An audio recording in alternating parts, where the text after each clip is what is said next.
নিহত হয়েছেন মোশাররফ ভাই, উনি এসেছেন। ওনার পরিবারের সদস্যরা এখানে আছেন। ওনার দুইটা ছেলে রেখে চলে গেছেন আমাদের কাছ থেকে। আমাদের এই পর্যন্ত আমরা 5 জন বাংলাদেশি ভাইদেরকে আমরা হারিয়েছি মধ্যপ্রাচ্যের যুদ্ধে।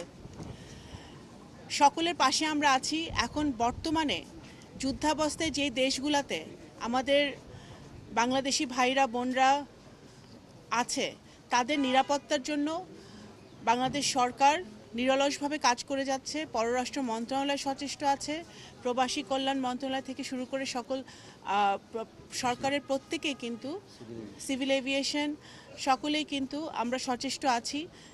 এবং আমাদের মাননীয় প্রধানমন্ত্রী এইটাই নির্দেশ যে আমাদের সবসময় আমরা বলেছি এই যুদ্ধ অবস্থায় আমাদের প্রথম প্রায়োরিটি হচ্ছে আমাদের বাংলাদেশি নাগরিকদেরকে সুরক্ষিত রাখা। তো তাদের সুরক্ষার জন্য আমরা যা যা করণীয়, আমাদের মিশনগুলো ওই স্ব দেশগুলোতে সক্রিয় আছে। আমাদের নাগরিকদের সাথে তাদের যোগাযোগ আছে, তারা যেন নিরাপত্তার সাথে ভালোভাবে তারা থাকতে পারে যুদ্ধ অবস্থায়, সেটা তারা পুঙ্খানুপুঙ্খভাবে দেখার চেষ্টা করছে। তো আমরা আশা করব যে এই যুদ্ধ অবস্থার অবসান ঘটবে এবং বাংলাদেশ চায় যে যত শীঘ্রই সম্ভব এই যুদ্ধ অবস্থার অবসান ঘটুক এবং ডিপ্লোমেসি এবং ডায়ালগের মধ্য দিয়ে এই যে সমস্যা এখন সৃষ্টি হয়েছে বিশ্বে, এই সমস্যার সমাধান হোক। ধন্যবাদ।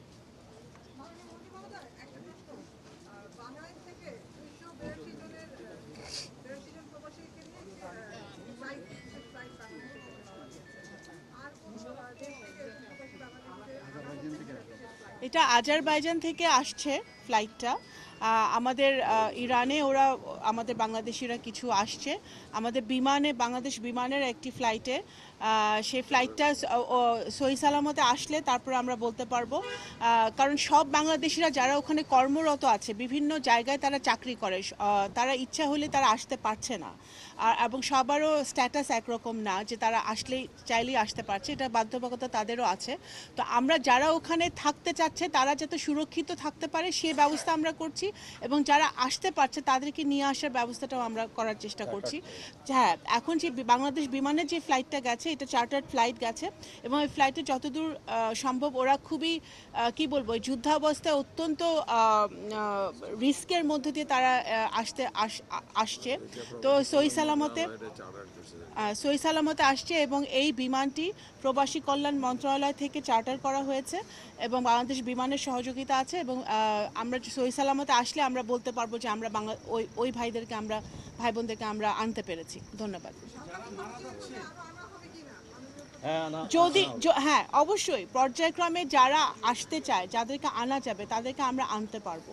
হ্যাঁ, তাদেরকে আমরা বাংলাদেশ বিমানের স্ট্যান্ড বাই আছে, আমাদের প্রবাসী কল্যাণ মন্ত্রণালয় স্ট্যান্ড বাই আছে, পররাষ্ট্র মন্ত্রণালয় স্ট্যান্ড বাই আছে, আমাদের প্রস্তুতি 100% আছে। এটা ডিপেন্ড করছে ওই সব দেশের যুদ্ধাবস্থার উপরে এবং ওই সব দেশে বাংলাদেশিরা কি অবস্থায় আছে সেটার উপরে, অন্যান্য নাগরিকরা কি অবস্থায় আছে। তো আমরা প্রত্যেকটা দেশে আমাদের মিশনগুলো 100% কাজ করছে, এবং যারা যারা আসা সম্ভব, ফেরত আনা সম্ভব, তাদেরকে আমরা ফিরিয়ে নিয়ে আসবো, এবং পরিস্থিতি অনুযায়ী আমরা সেটা করব। আমাদের সংশ্লিষ্ট মন্ত্রণালয়গুলো এখানে আমরা রেডি আছি, সচেষ্ট আছি, এবং সেই লক্ষ্যে আমরা কাজ করে যাচ্ছি।